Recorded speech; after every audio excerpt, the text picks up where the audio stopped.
How we doing, everybody? Quarantine Taste Test 2020, episode 12. It's a great day up in here in New England. Nice spring rainy day. How about those Bucks? Those freaking Buccaneers. What a time to live in Tampa. I mean, you just had that's just such a terrible football organization, and in comes Tommy Boy, and a few weeks later, heck yeah, let's spring Gronk in too. Next thing you know, they're going to be like reviving Kevin Falk. Edelman will be cut from the Pats. He'll join. Yeah. So that's got to be a pretty good NFC team. So that sucks.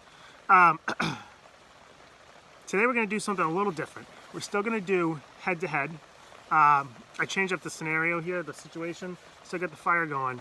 But rain out. I was going to come outside anyway because, like, why not? Who cares?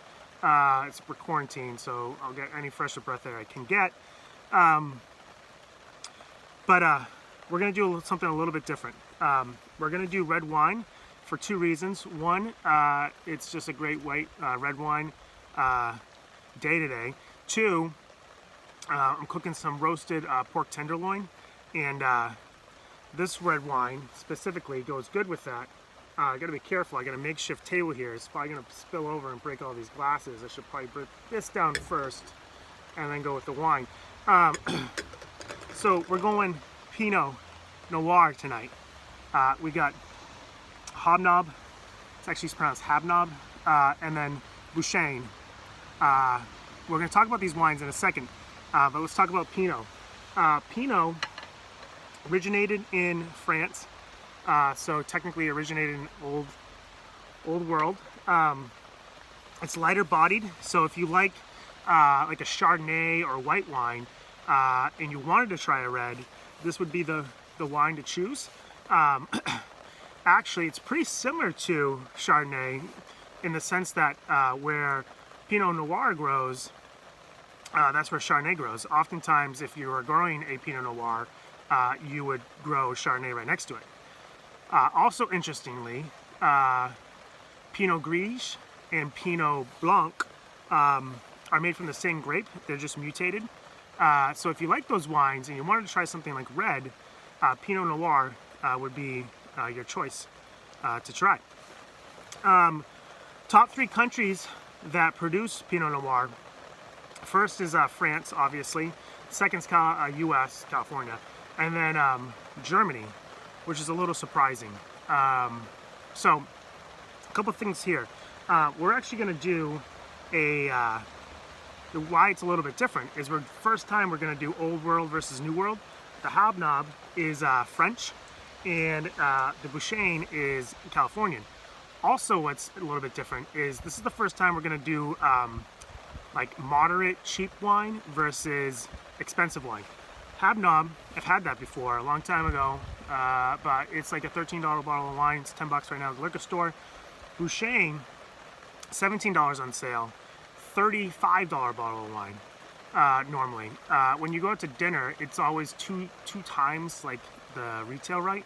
So if you were in if you're in a restaurant, this would cost like, I don't know, 28, 27 bucks. This would be like a $70, $75 bottle of wine. But I got it for 17 bucks, and so we're gonna try it. So now that we know a little bit about Pinot, let's get pouring. The Hobnob actually is a twist off, so that'll be easy. A little something about Pinot Noir as well is that the grape is over 1,000 years older than Cabernet, which is interesting. Pinot Noirs tend to be a little bit more expensive. The reason for that is they don't produce as much yield. So like Sauvignon Blanc, we tested that a few days ago, Easter. Sauvignon Blanc yields about like 6 to 8 times more wine per hectare than hectare-acre than Pinot Noir. So that's why it's a little bit more expensive, just because it just doesn't produce as much. here's the, this is the Californian. You can see, so this is probably gonna be a big bottle. This is probably gonna be a good bottle of wine. The darker that the cork is means that it's going to obviously be a darker wine, but it also means that it's been aged well. This is a 2014 from Napa Valley. A little bit differences here. 14% alcohol. The California Pinot Noirs should be a little bit more fruity and vanilla-y, while still having some earth tones. The Habnab from France, this is 13%, so a little small difference there. It should be more, definitely earthier, and definitely more floral than fruity. And we'll see if I can actually open this thing. There we go. So that's a little bit about the wines we're gonna get pouring, and we'll see what we like more. Let's do the Habnab first. Just so you know, Pinot Noirs, they can range. Sometimes you can find a Pinot Noir and it's like really, really light. I'm not a big fan of those. If you don't like reds, then you obviously would be. But then some Pinot Noirs are a little darker. These look to be consistent with each other. You can tell I'm thirsty because I did not do a small pour for either of these. So this is the Habnab. Yeah, you can tell like this is, yeah, so this is definitely lighter at the bottom here. The Bouchaine is not. When I look down at them, yeah, Habnab is definitely a little bit lighter. So we'll give it a go. Okay, one sip, everyone knows the rules.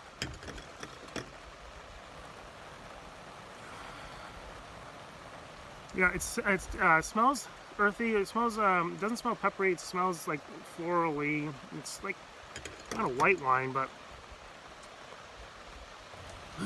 one sip, everyone knows the rules. Yeah, it's very dry. That is a very dry wine. It's not that sweet. It's just very florally. That's good. That would go good with like so Pinot Noir. I'm cooking the pork tenderloin. Also goes good with any poultry, turkey, duck, chicken. And you want a red wine? That's good. That is good. Doesn't have a lot of oomph to it, but it's not really supposed to. That's what a Pinot Noir kind of is for. All right, we're doing the Bouchaine. It's about 3 times more expensive, so we'll see if that matters when drinking wine, at least for these two. One sip, everyone knows the rules. Okay. That definitely has a stronger smell to it. Not like stronger alcohol, just more. What's going on? One sip, everyone knows the rules.